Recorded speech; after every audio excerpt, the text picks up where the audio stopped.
네. 여러분들은 언제 나는 참 사랑을 받고 있다라고 느끼십니까?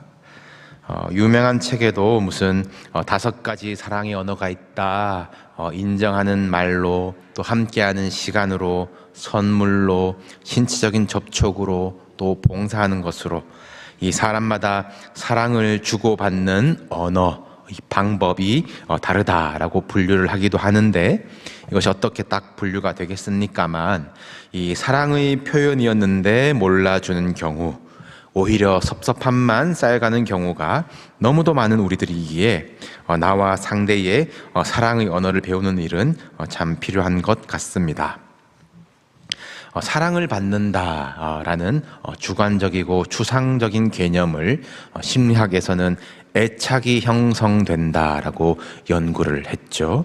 아동과 부모를 대상으로 했던 연구이지만, 이 무언가와 떨어질 때 불안하고 붙어 있고 싶어 하고, 또 결국은 완전히 소유하기를 원하는 그 모습은 아동뿐만 아니라 어른이 된 우리들 안에도 아직 숨어 있는 정서이기도 합니다.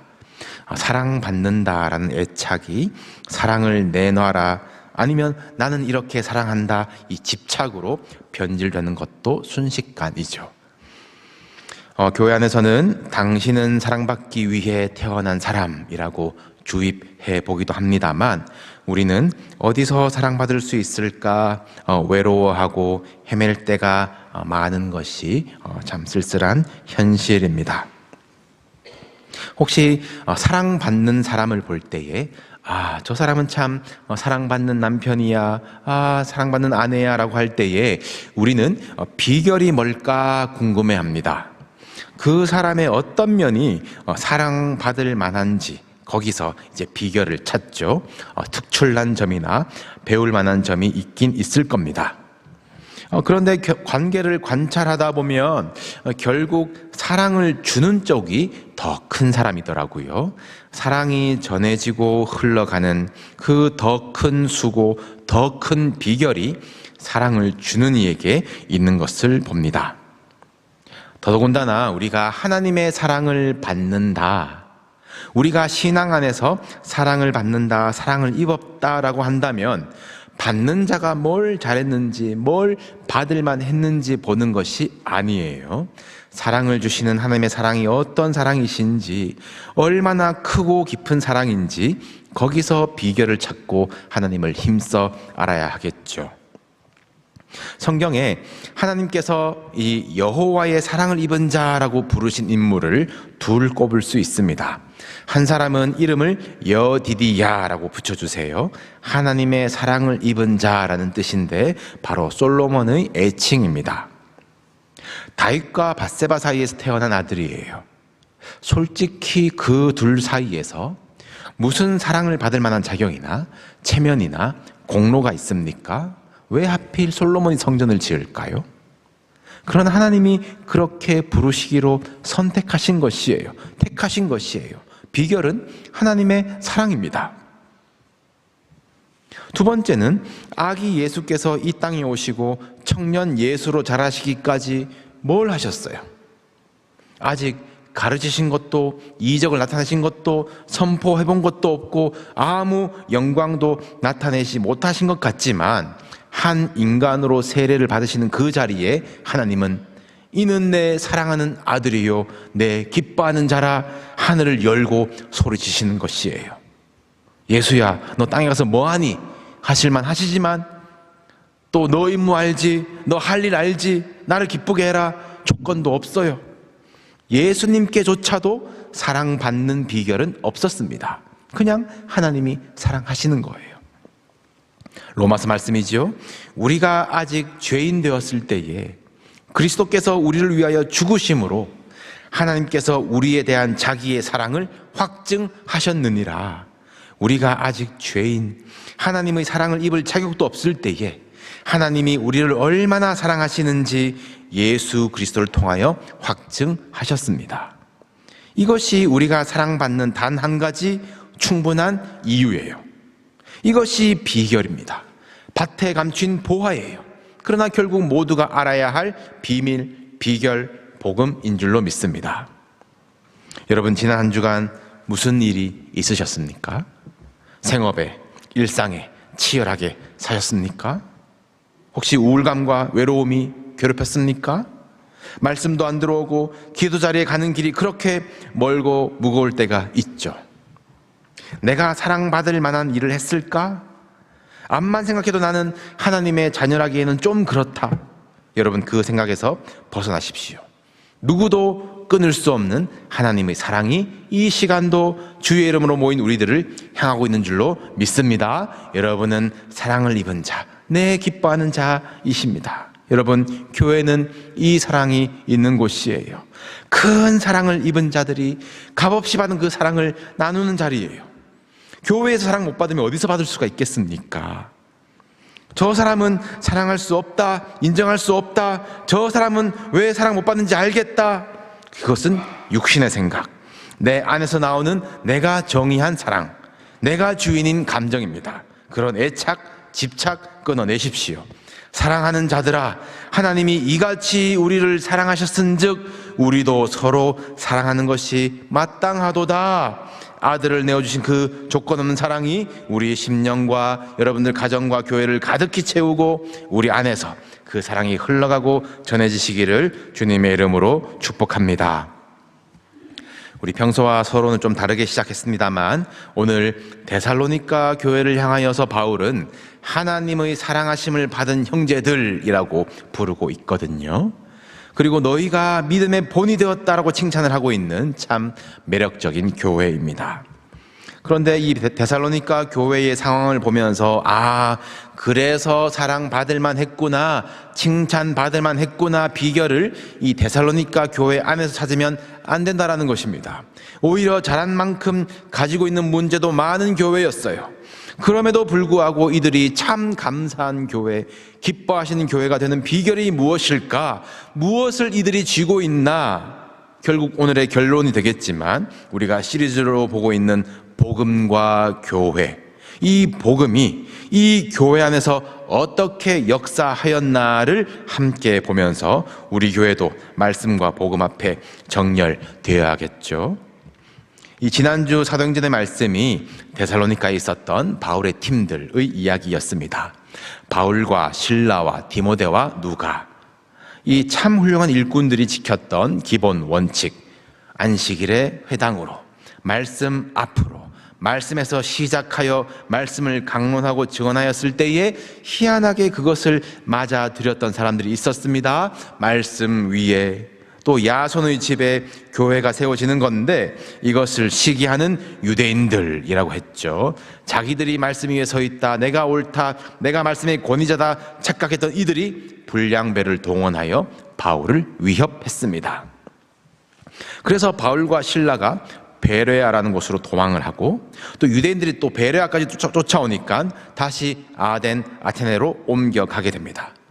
그렇게 급하게 쫓기는 중에도 바울은 이 데살로니가에서 만난 새 신자들, 착하고 좋은 마음으로 말씀을 맞아들였던 그들을 걱정하거든요. 그래서 이 아덴에서 바울이 디모데를 데살로니가로 보냅니다. 디모데는 다시 북쪽 데살로니가로 가고 바울은 아덴에서 다시 남쪽 고린도로 가게 되는데 이 고린도에서 바울은 1년 반 정도 머물게 되죠. 그 사이에 디모데가 데살로니가에 가서 성도들을 둘러보고 교회가 세워졌다는 소식까지 들고 바울이 있는 고린도까지 옵니다. 얼마나 감사해요. 교회가 세워졌대요. 그저 새 안식일 말씀을 전했고 이상한 누명을 쓰고 쫓기듯이 도망쳐 나왔는데 복음의 열매가 맺어지고 교회가 세워졌다니 참으로 감격스럽습니다. 내가 한 것이 아니요 하나님의 은혜로다, 절로 고백이 나오는 것이에요. 바울이 그 마음으로 디모데가 전하는 데살로니가 소식을 듣고 고린도에서 쓴 편지가 오늘 읽으신 데살로니가 전서입니다. 바울 서신 중에서 가장 초기 서신 중에 하나로 알려져 있죠. 우리 지난번 보셨던 빌립보서는 빌립보에서 떠난 지 이 10여 년 후에 로마 옥에서 쓴 편지였잖아요. 강산이 한번 변하는 시기 동안에 변하지 않는 믿음을 지켰던 빌립보 교회를 기뻐했던 바울입니다.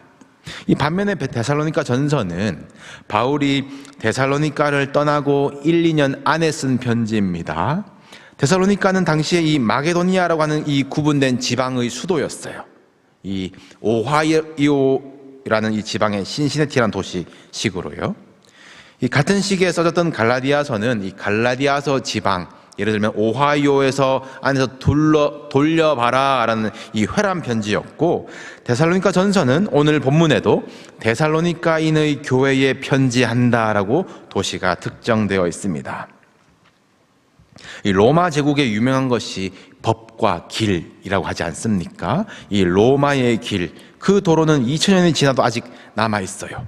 에그나티아 웨이라고 부르는 그 유산인데, 데살로니가가 그 길을 품고 있었습니다. 강력한 로마 제국, 그들이 놓은 길을 따라서 부와 성공을 바라고 도시로 몰려든 이들, 그래서 갖가지 우상들, 별의별 사람들이 다 섞여 있고 귀부인도 있었다고 하지만 불량배들도 있는 것이에요. 이런 데살로니가에 이제 막 교회가 태동되고 뿌리를 내려가는 상황이 바울은 감사하고 신기한 겁니다. 그런 톤을 느끼시면 좋겠는데, 우리 1장 1절을 다시 한번 보실까요? 화면 1장 1절 오늘 본문 열어놓아 주시겠습니까? 네, 그냥 두시면 됩니다. 우리 바울과 실로아노, 이 신라죠, 디모데는 하나님 아버지와 주 예수 그리스도 안에 있는 데살로니가인의 교회에 편지하노니 은혜와 평강이 너희에게 있을지어다. 복음이 뿌려진 자리에 바울은 세운 적이 없는 교회가 기어코 세워졌습니다. 그 교회를 바울은 어떻게 부르고 있습니까? 하나님 아버지와 주 예수 그리스도 안에 있는 데살로니가인의 교회에 편지한다라고 합니다. 그리고 은혜와 평강을 구하는 것이에요. 이것이 교회입니다. 교회의 정체성은 데살로니가라는 거대 도시 안에 위치하지만 우리는 하나님 아버지와 주 예수 그리스도 안에 있다고 고백하며 존재하는 것이에요. 교회는 산에 한적한 곳에 구분된 곳에 지어지지 않았습니다. 세상 속으로, 세상의 소금과 빛으로 등불로 지어졌어요. 세상 한복판에서 삼켜질 듯이 어느 가정에서 그냥 모양도 없이 시작하게 하시지만 음부의 권세가 해하지 못하는 주의 교회로 자라게 하시는 것이에요. 그것이 은혜와 평강이요 교회가 가진 정체성입니다. 제가 이거 좀 잘 생각하고 불러야겠다라는 그런 찬양 중에 세상 등지고 십자가 보내라는 찬양이 있어요. 세상 방법 따르지 않고 나는 주님의 뜻대로 살겠다라는 결단으로 불러야 되는 것이지, 성도는 세상 등지고 십자가 보는 것이 아니라 십자가를 등에 지고 세상 향해 가는 것이 우리의 부르심인 줄로 믿습니다. 이 성도를 소방관에 비유하는 것을 들은 적이 있어요. 불났다고 거기서 나오라고 외치는 자들이 소방관이지 않습니까? 세상 속에서 사람들을 끄집어내서 구원하면서도 자신은 불 속으로 목숨 걸고 뛰어 들어가는 영적 소방관이 성도예요. 세상으로 들어가야 할 사명이라는 것입니다. 주 예수 그리스도 안에 있는 데살로니가인의 교회잖아요. 데살로니가인으로 살아가는 것이에요.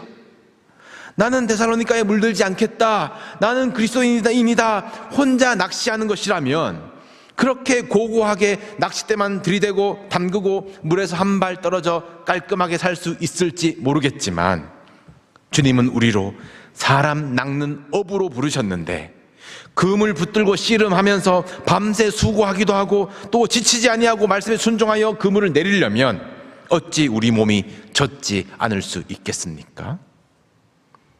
예수님이 제자들을 파송하실 때에 양을 이리 가운데로 보냄과 같도다라고 하셨어요. 그렇다고 안 보내신 것이 아니라 보내시는 것이에요. 그리고 부탁하시기를 너희는 뱀같이 지혜롭고 비둘기같이 순결하라고 하셨습니다. 뱀과 비둘기가 동시에 되는 것이 성도예요. 주중에는 신시내티 시민으로, 주일에는 그리스도인으로 사는 것이 아닙니다. 그리스도 안에 있는 신시내티인들의 교회, 이것이 교회와 성도의 부르심이에요. 은혜와 평강이 너희에게 있을지어다. 이리 가운데에서도 상함이 없는 그 은혜와 거친 파도에도 끄떡없는 평강이 세상 속을 살아가는 여러분들 지키시기를 주님의 이름으로 축복합니다. 우리 그리고 2절을 한번 보실까요?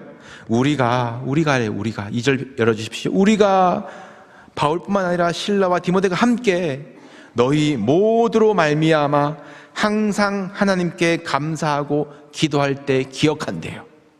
교회는 공동체입니다. 몸이라는 이야기예요. 너와 나의 기도가 다르고 너는 감사한데 너는 좀 섭섭하다 잘라낼 수 없습니다. 우리가 기억하고 함께 기도하는 것이고 너희 모두로 말미암아 우리 모두가 한 감사 제목이 되는 것이 교회 공동체예요. 이것이 어떻게 되는 겁니까? 3절 열어주십시오. 너희 믿음의 역사와 사랑의 수고와 소망의 인내를 우리 하나님 아버지 앞에서 끊임없이 기억함이니. 믿음의 역사, 이 역사는 히스토리가 아니고 워크입니다. 실제 행동으로 나타나는 열매가 믿음의 역사예요. 믿음으로 행하는 것이에요. 여러분, 믿음의 대상을 분명히 하시길 바랍니다. 자격 없는 우리를 자녀로 불러주신 하나님을 믿는 믿음이지, 이게 믿음이라고 나는 판단할 자격이 있다고 스스로 재판관 자리에 앉는 나를 믿는 믿음이 아닌지, 여러분, 이게 교묘하거든요. 이것을 어떻게 구분합니까? 사랑의 수고입니다. 사랑받을 만한 점이 없는 나를 사랑하신 하나님의 크신 사랑으로 기꺼이 헌신하고 희생하는 사랑의 수고가 되어지는 것이에요. 믿음의 대상이 하나님이시니까 그것이 수고롭지 않은 것입니다. 그러나 자기의면, 나를 믿는 믿음이라면 내 감정대로 그것이 사랑이라고 착각하고 사랑할 만한 사람들만 사랑하는 것이에요. 인간의 감정이니까 그러다가 또 삐지고 등 돌리고 자기 그릇 만큼만, 절대 수고하지 않는 그들의 사랑입니다. 사랑의 언어가 잘 통한 사람을 만나면 편안하지요. 세월대로 미운정 고운정 들었다고 애착이 형성된 사람 귀하지요.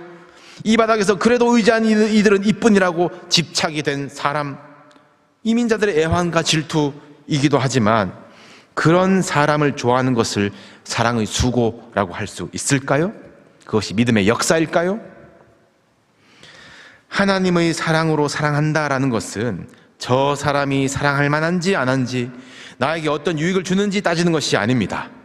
저 사람을 만나게 하신 것, 배우자 되게 하신 것, 배 아파 낳게 하신 것, 누군가와 신시내티에서 같이 정착하게 하신 것, 한 교회에서 만나게 하신 것, 우리 주변의 모든 사람이 하나님의 은혜다, 하나님이 부르셨다, 만나게 하셨다라는 믿음이 역사하고 사랑의 수고를 감당하는 것이에요. 그러면 우리는 소망의 인내로 들어갈 수 있습니다. 시작하신 분이 하나님이시니 마치시는 분도 하나님이시다. 믿음의 주요 온전하게 하시는 이인 그리스도시니 믿게 하신 분이 온전하게 하신다. 이 견뎌지고 흔들리지 아니하는 것이에요. 미래의 소망이 있으니 현재 어려움도 감사할 수 있는 것입니다. 여러분, 우리는 하나님의 사랑을 입은 자입니다. 우리는 은혜를 받았습니다. 자격 없는 자에게 주시는 선물, 여러분, 그것을 믿으십시오. 다른 건 믿지 마세요. 내 고집을 센 믿음이다 착각하지 마십시오. 하나님을 향한 믿음, 바른 방향으로 걸어갑시다. 그것이 믿음의 역사입니다. 수고하는 사랑의 일입니다. 인내하십시오. 예수 그리스도께서 우리의 소망이 되십니다. 믿음의 사랑, 믿음, 사랑, 소망뿐만 아니라 역사와 수고와 인내도 더해지는 우리 교회 되기를 주님의 이름으로 축복합니다. 데살로니가 교회가 그렇게 되기를 바란다라는 것이 아니라 이들이 그렇게 하고 있었다라는 것이 참 놀랍고 바울의 감사 제목이지요. 데살로니가 교회 안에 무슨 비결이 있었을까요? 지난주 사도행전으로 데살로니가 교회의 분위기를 살짝 엿보았지만 데살로니가에서는 뭔가 성경을 강론하는 것이 되고 경건한 헬라인들이 있고 귀부인들이 있고 교양 수준이 높고 집을 열어 맞아들이고 대신 법정에 책임을 지는 어떤 야송과 같은 이들이 있었습니다. 학자들은 이 멤버들이 참 괜찮다라고 해요. 빌립보보다 훨씬 낫기는 낫습니다. 그런데 비결이 이들에게 있는 것이 아닌 거예요. 바울은 그 비결을 복음이라고 합니다. 이 4절을 보시면요, 하나님의 사랑하심을 받은 형제들아 너희를 택하심을 아노라. 이 사랑이 복음이거든요. 우리가 어떤 자였는데 어떻게 하나님의 사랑을 받았는지, 택함 받았는지, 이 전적인 하나님의 은혜 복음입니다. 그런데 이 말씀이 풀어지는 것은 5절을 보시면요, 이는 우리 복음이 너희에게 말로만 이른 것이 아니라 또한 능력과 성령과 큰 확신으로 된 것임이라. 먼저 우리 복음이에요. 바울은 전하고 디모데는 돌보고 함께 전한 복음입니다. 이 복음이 말로만 이른 것이 아니다. 이것은 말만 하는 복음, 말하는 것을 깎아내리는 것이 아니라 우선 말로 전해지는 복음이 중요한 것을 전제하는 것이에요. 말로 전하고 말로 고백하는 것이 복음이 전해지는 것이고 심어지는 것이고 뿌리 내리는 것입니다. 그래서 교회를 고백 공동체라 하는 것이에요. 성도들 앞에서 고백하며 세례받고 교인이 되는 것, 예배마다 찬양으로 고백하는 것, 사도신경으로 우리가 무엇을 믿는지 고백하는 것, 반갑다고 축복한다고 사랑한다고 입으로 말하는 것, 그래서 중요한 것이에요. 이 고백 위에, 이 말하는 것 위에 능력과 성령과 큰 확신으로 되어지더라. 이것이 바울과 실라와 디모데가 간증하는 복음의 역사입니다. 여러분, 무슨 말을 하는지, 무슨 고백을 하는지 말하고 듣는 것을 점검하십시오. 분쟁과 시기와 분냄과 당 짓는 것과 분열함은 육체의 일이라고 했습니다. 데살로니가 교회가 경험한 복음은, 그 복음의 일은 고백 위에 능력이라고 했어요. 능력. 둘로 하나를 만드는 십자가의 능력, 죄와 사망의 권세를 깨뜨리는 보혈의 능력이에요. 그 위에 성령이라고 했습니다. 성령 무엇입니까? 사랑, 희락, 화평, 오래 참음, 자비, 양선, 충성, 온유, 절제의 말입니다. 그 위에 큰 확신이라고 했어요. 작은 일에 자빠지지 아니하고 큰 소망의 믿음의 말을 하는 것입니다. 말 위에 능력으로, 성령으로, 큰 확신으로 복음이 역사하니까 어떤 힘이 있습니까? 오늘 6절을 보니까 많은 환난 가운데에서도 성령께서 주시는 기쁨이 있고 말씀을 받아지는 그런 역사가 있는 것이에요. 우리 이 복음 전하는 자들과 교회를 돌보는 자들, 그리고 예수 그리스도를 본받는 자가 되었다. 본을 받아 그 길을 따라가는 힘이 복음에서 나오는 것입니다. 데살로니가 교회 짧은 1, 2년 그 시간에 무슨 환난이 그렇게 많았을까 안쓰럽기도 하지만 복음은 더 역동하여서 결국 이들이 마게도냐와 아가야에 있는 모든 믿는 자의 본이 되었느니라. 하나님을 향하는 너희의 믿음이 소문이 각처에 퍼졌다. 본을 받아서 따라가는 자에서 본이 되는 자가 되었어요. 바르고 좋은 믿음의 소문이 나는 성도와 교회가 되었습니다. 데살로니가 교회 뒷이야기는 문제도 많아요. 그러나 너희는 우리의 영광, 우리의 기쁨이라는 교회가 됩니다.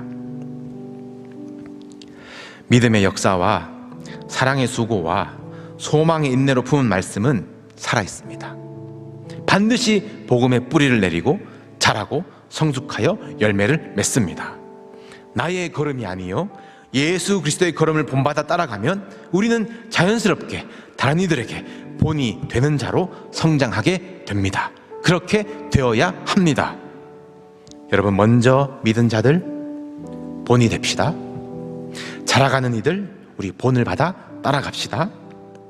우리는 사랑받을 만 하지도 본이 될 만 하지도 않을지 모르지만 우리가 가진 하나님의 은혜와 하나님의 복음이 비결이 되어서 우리의 뒷모습으로 하나님의 이야기를 남길 것입니다.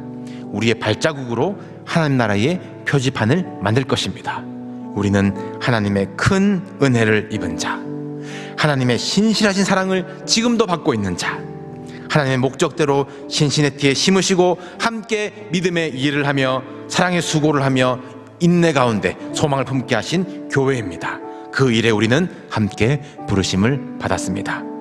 주께서 그날에 너희는 내 영광 내 기쁨 그 면류관 씌워주실 때까지 우리 믿음의 역사, 사랑의 수고, 소망의 인내를 함께 해나가는 저와 여러분, 우리 한 공동체가 되기를 주님의 이름으로 축복합니다.